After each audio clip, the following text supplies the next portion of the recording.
नमस्कार, मैं Ravish Kumar. Hindenburg research की एक नई रिपोर्ट आई है सेबी प्रमुख माधवीपुरी बुच और उनके पति धवल बुच के बारे में। सेबी शेयर मार्केट की नियामक संस्था है। उसका काम है देखना कि किसी कंपनी में आने वाला निवेश पारदर्शी है या नहीं, उसमें किसी गुप्त रास्ते से बेनामी कंपनी और फंड के जरिए निवेश तो नहीं हो रहा, जिसके बारे में पता करना मुश्किल हो जाता है कि इसका मालिक कौन है और पैसा किसका है। हिंडनबर्ग रिसर्च ने जो आरोप लगाए हैं उससे यही लगता है कि सेबी की प्रमुख माधवी बुच और उनके पति धवल बुच की बरमुडा और मॉरिशस के एक फंड में कथित रूप से हिस्सेदारी है। इस बेनामी फंड का संबंध अदानी समूह के कथित लेन देन से है। हिंडनबर्ग की रिपोर्ट एक तरह से कहती है कि सेबी का काम था उन आरोपों की जांच करना कि अदानी समूह द्वारा स्टॉक के साथ छेड़छाड़ की गई है या नहीं, लेकिन अब समझ में आ रहा है कि माधवी बुच और उनके पति ने उसी बेनामी फंड में, जिसे ऑफशोर फंड कहा जाता है, हिस्सेदारी ली हुई है, जिसका संबंध कथित रूप से विनोद अदानी से जोड़ा जाता है। हो सकता है इन्हीं कारणों से सेबी ने इन मामलों में कोई ठोस कार्रवाई नहीं की।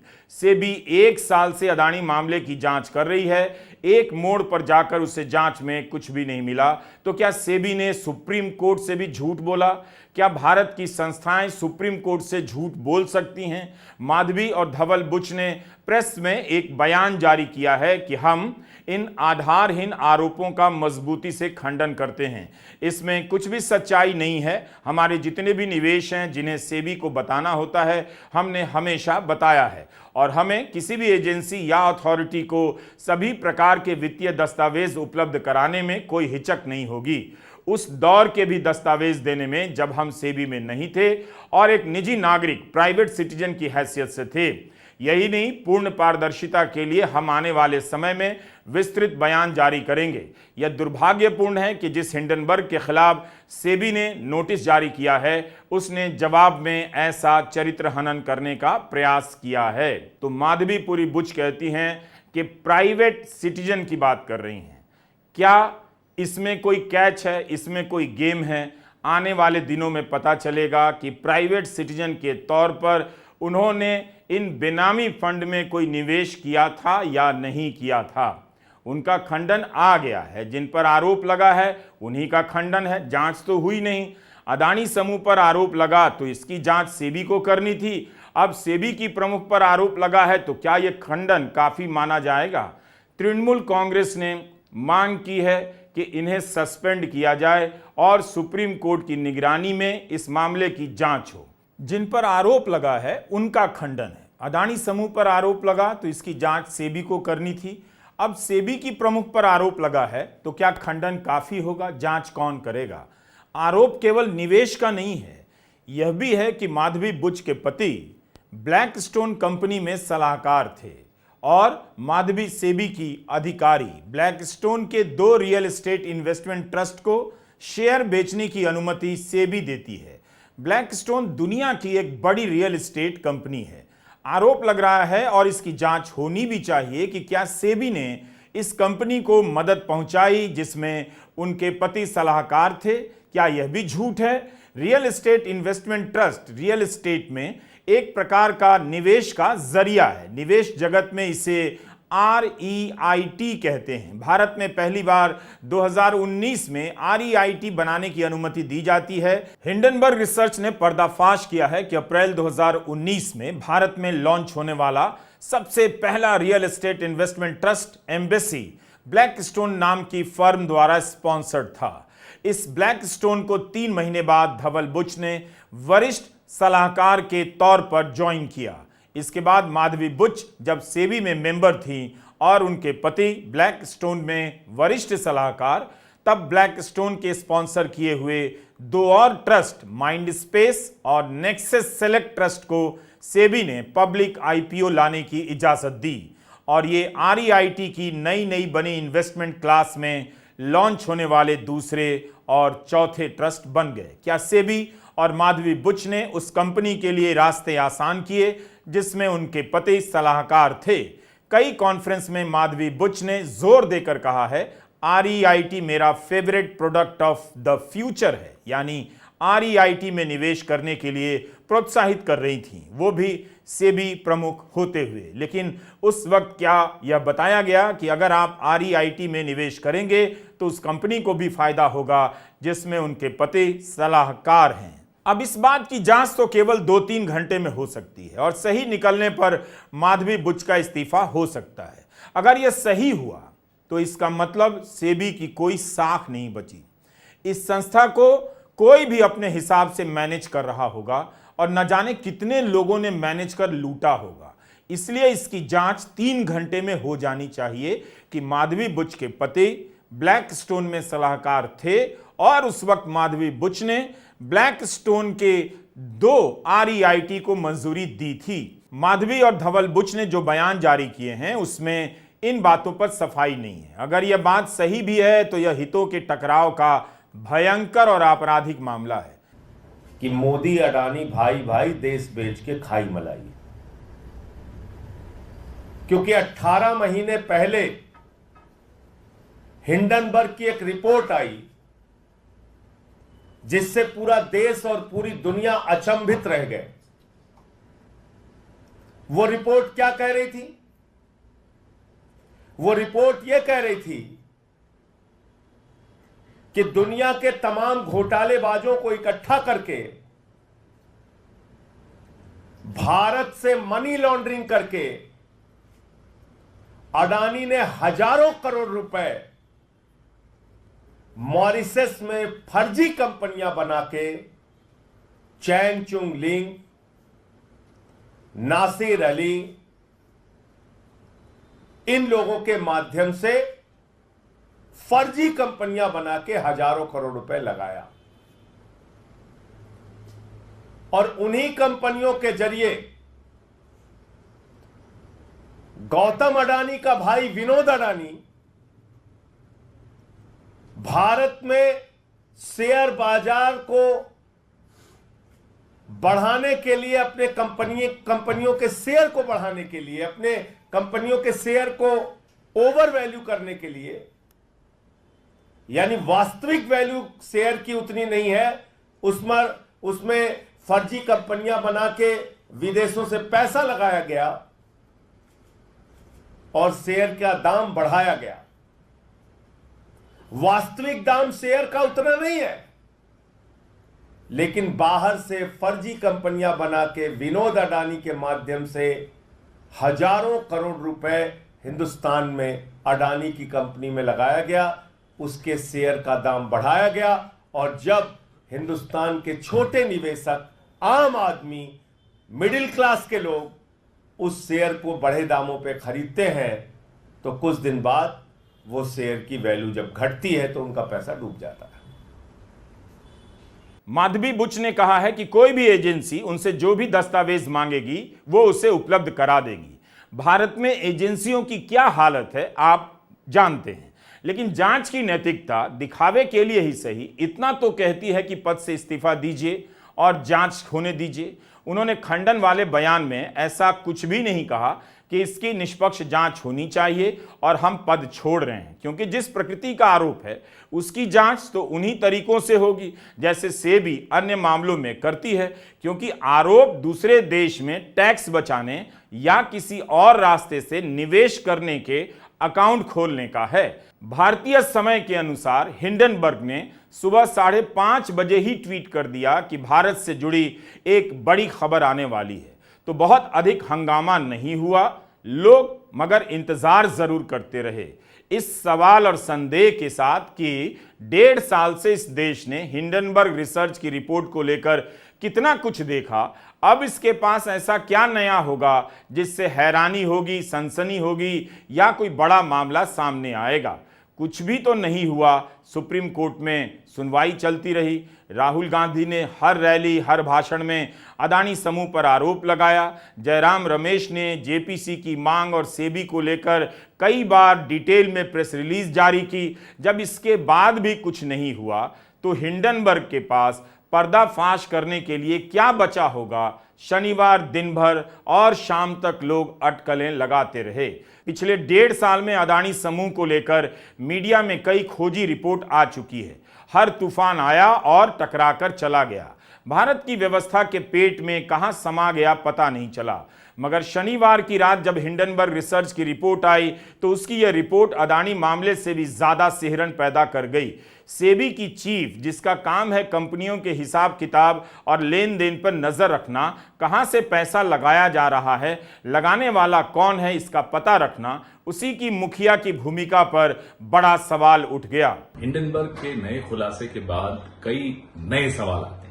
सवाल ये आता है कि क्या भारत सरकार को या प्रधानमंत्री कार्यालय को या वित्त मंत्री को माधवीपुरी बुच और उनके पति की ऑफशोर कंपनीज की इन्वेस्टमेंट्स के बारे में कुछ पता नहीं था? अगर पता नहीं था तो इससे बड़ी विफलता और क्या हो सकती है, इससे बड़ी कमजोरी एक सरकार की और क्या हो सकती है? और अगर पता था तो क्या सरकार के ये आला लोग, भले वो प्रधानमंत्री कार्यालय हो या वित्त मंत्री कार्यालय हो, इसी षड्यंत्र का हिस्सा हैं? गौतम अडानी जी की कंपनियों में, ऑफशोर कंपनियों में सेबी की चेयरमैन और उनके पति की इन्वेस्टमेंट्स हो और भारत सरकार फिर भी उनको सेबी का चेयरपर्सन बनाए, बताइए सवाल उठते हैं या नहीं उठते? इसलिए हम जेपीसी की मांग करते हैं। जेपीसी के बगैर इन सवालों के जवाब नहीं मिल सकते। सेबी ने हिंडनबर्ग को नोटिस भेजकर जवाब मांगा था। जुलाई महीने में हिंडनबर्ग ने उस जवाब को सार्वजनिक ही कर दिया और कह दिया कि हम यह इसलिए कर रहे हैं क्योंकि हमें लगता है ये बकवास है, पहले से तय उद्देश्य के लिए किया गया है और उन लोगों को चुप कराने और धमकाने के लिए किया गया है जो भारत के सबसे ताकतवर लोगों के भ्रष्टाचार और फ्रॉड की पोल खोल रहे हैं। आप 2 जुलाई का हमारा वीडियो देख सकते हैं। जुलाई के नोटिस वाले प्रसंग के समय पत्रकार सुगता घोष ने इकोनॉमिक टाइम्स में लिखा कि इस घटना के साथ यह कहानी अडानी से भी आगे चली जाती है। अब यह हिंडनबर्ग और सेबी के बीच की लड़ाई बन गई है जो पब्लिक में सबके सामने हो रही है। शायद सेबी ने चाहा होगा कि यह मामला चुपचाप खत्म हो जाए, मगर पूरी कहानी फिर से हमारे बीच आ खड़ी हुई है।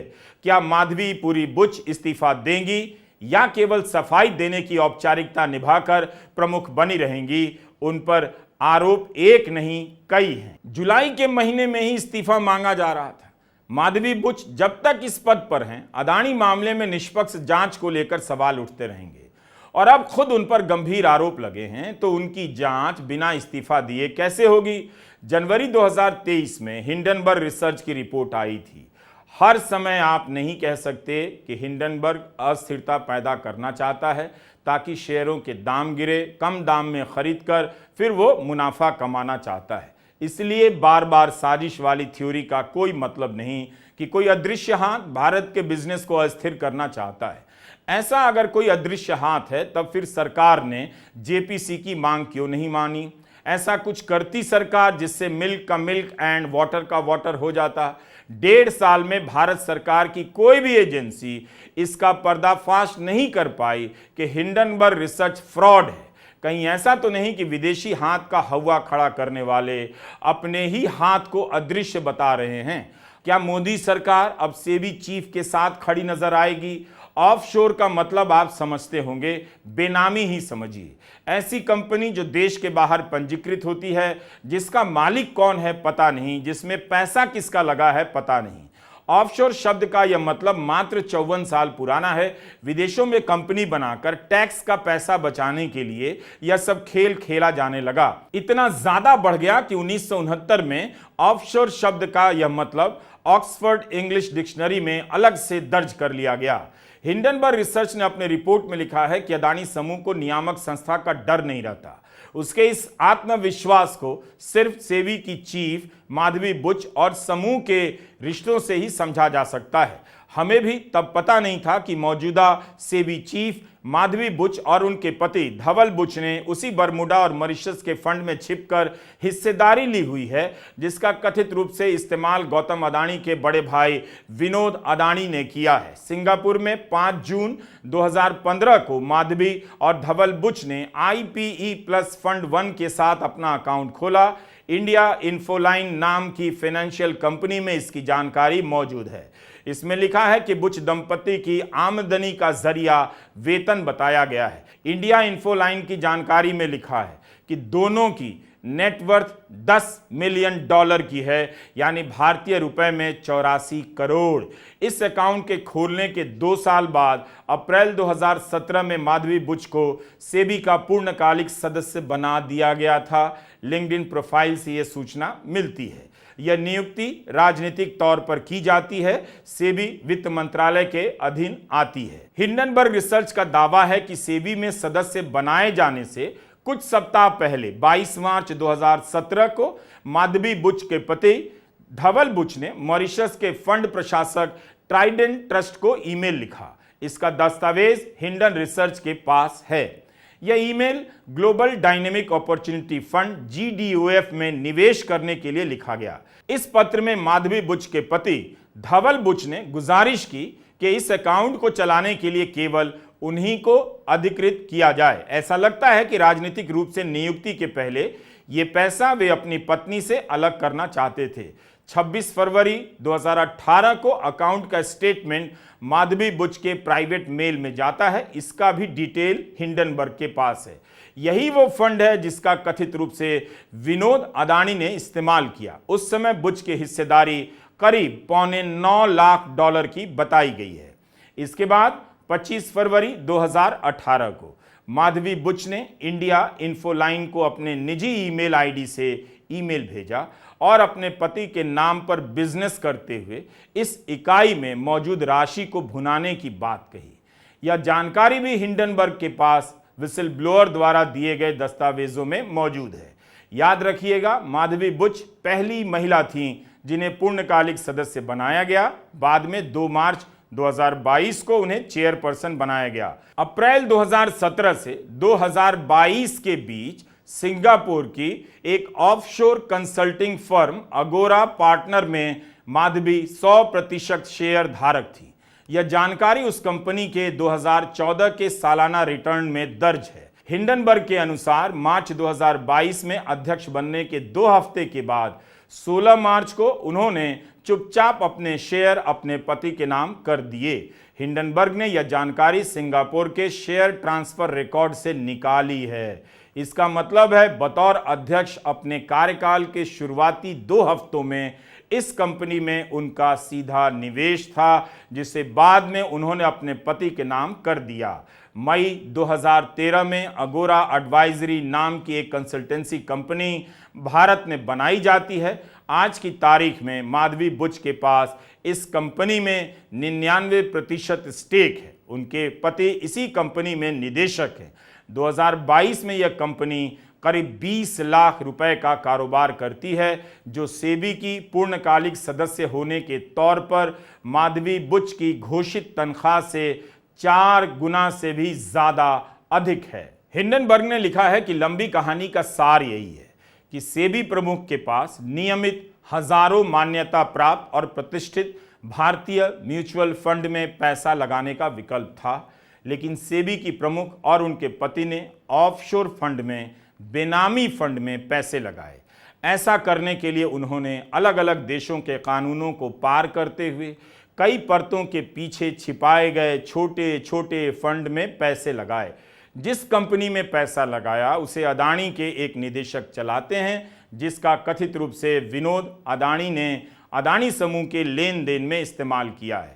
हिंडनबर्ग ने कहा है कि इंडिया इन्फोलाइन नाम की जिस कंपनी ने बुच के फंड की देखरेख की है, उसके तार जर्मनी के सबसे बड़े वित्तीय फ्रॉड वायर कार्ड स्कैंडल से जुड़े हैं। अब आपको बताता हूं वायर कार्ड स्कैंडल घोटाला क्या है।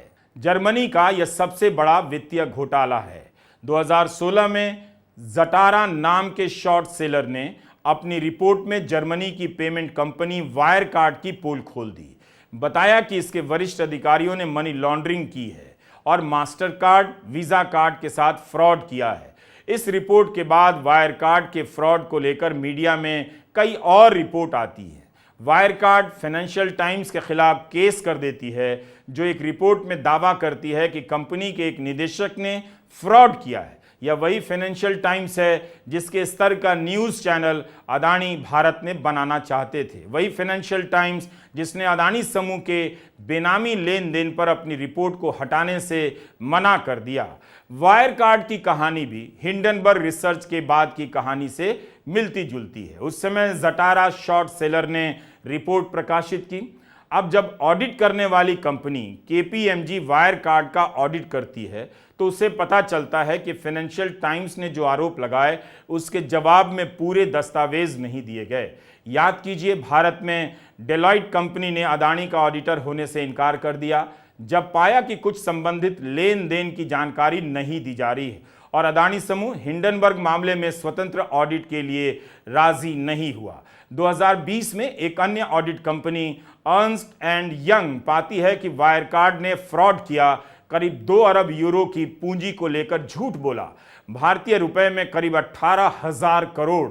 बस इसके बाद से वायरकार्ड के बुरे दिन शुरू हो गए। सीईओ और अन्य कई अधिकारी गिरफ्तार हुए, कुछ देश छोड़कर भाग गए। कंपनी पर 4 अरब डॉलर की उधारी आ गई और उसे अपने आप को दिवालिया घोषित करना पड़ा। आज की तारीख में इस मामले में कोर्ट में ट्रायल चल रहा है। अब आप समझिए, शॉर्ट सेलर तो जटारा भी है। उसने जर्मनी की कंपनी के कारनामों का पर्दाफाश किया, लेकिन जब सही से जांच हो गई तो कंपनी के अधिकारी जेल भी गए और देश छोड़कर भाग भी गए। भारत में हिंडनबर्ग रिसर्च की रिपोर्ट को यह कहकर खारिज कर दिया जाता है कि उसका काम शॉर्ट सेलर का है, कम दाम पर शेयर खरीदकर पैसा बनाने का है। उसकी रिपोर्ट पर क्यों ध्यान देना? मगर जर्मनी ने तो ऐसा नहीं किया। जाहिर है किसी को तो बचाया जा रहा है। अदानी मामले में जांच करते हुए सेबी ने आखिर में सुप्रीम कोर्ट से क्या कहा कि जांच एक जगह पर आकर रुक गई है। हम ऑफशोर फंड के धारकों की पहचान नहीं कर सकते। मगर अब तो आरोप कुछ और लग गया है कि सेबी की प्रमुख के ही बेनामी फंड में कथित रूप से निवेश है। इसकी पहचान कौन करेगा? जाहिर है इसकी जांच अब सेबी से नहीं हो सकती है।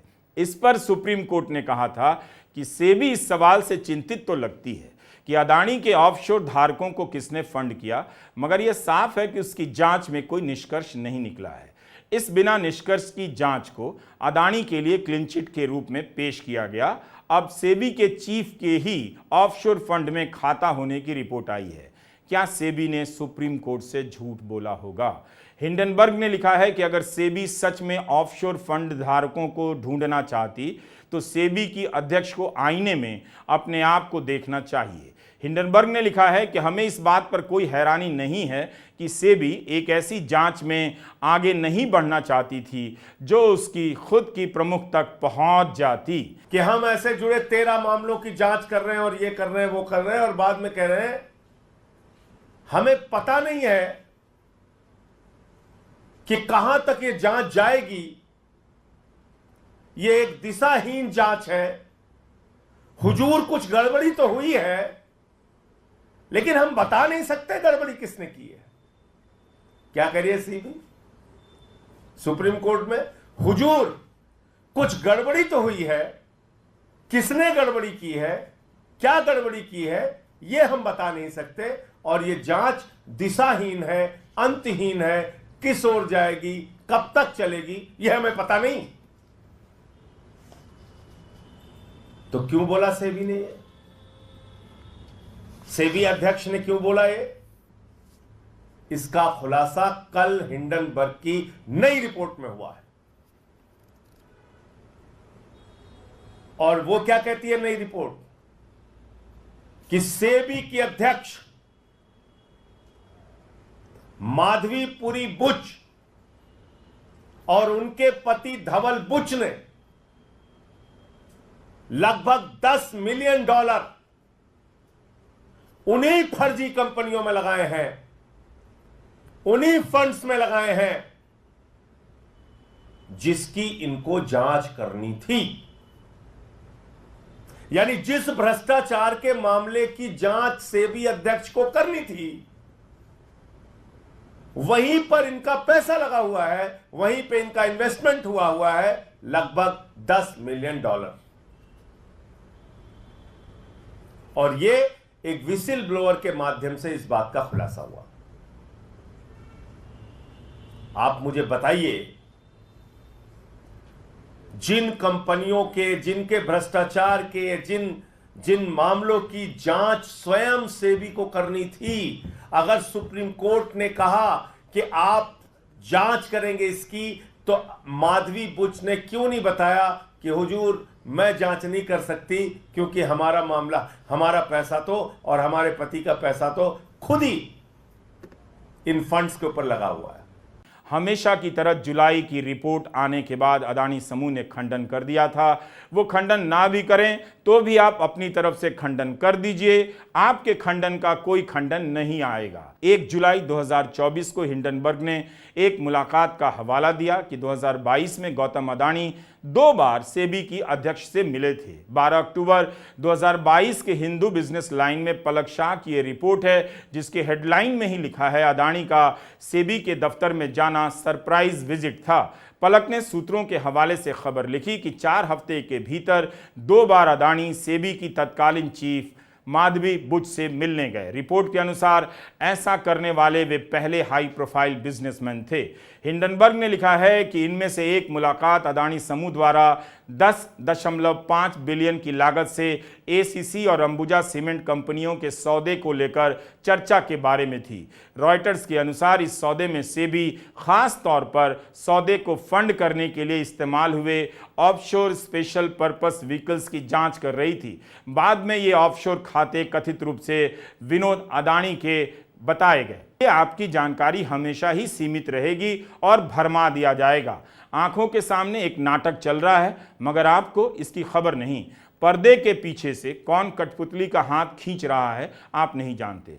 कठपुतली का नाच ही इतना सच है कि आप मान लेते हैं कि वो अपने आप नाच रही है, उसे कोई नचा नहीं रहा। हिंडनबर्ग ने लिखा है कि आज तक सेबी ने इंडिया इन्फोलाइन द्वारा चलाए जा रहे अदानी के अन्य संदेहास्पद शेयरधारकों की जांच नहीं की। इनके नाम हैं ईएम रिसर्जेंट फंड और इमर्जिंग इंडिया फोकस फंड्स। अपनी पहली रिपोर्ट में हिंडनबर्ग ने इन फंड की पहचान की थी। हिंडनबर्ग ने लिखा था, इन दोनों फंड की गतिविधियों से लगता है इन्होंने जाली तरीके से अदानी की कुछ लिस्टेड कंपनियों के दाम या वॉल्यूम बढ़ाए। बाद में इन दोनों फंड के बारे में फाइनेंशियल टाइम्स में भी एक रिपोर्ट आई। सवाल उठाया गया कि क्या अदानी ने इनका इस्तेमाल शेयर के दाम से छेड़छाड़ करने में किया होगा। आज तक सेबी ने इन दोनों फंड के खिलाफ कोई कार्रवाई नहीं की है। मामला जटिल लगता होगा, उलझा हुआ लगता होगा, मगर खिलाड़ियों के लिए ये सब काम बहुत आसान है। तृणमूल कांग्रेस की सांसद महुआ मोइत्रा ने लिखा है, यह सेबी के कॉन्फ्लिक्ट और कैप्चर दोनों की कहानी है।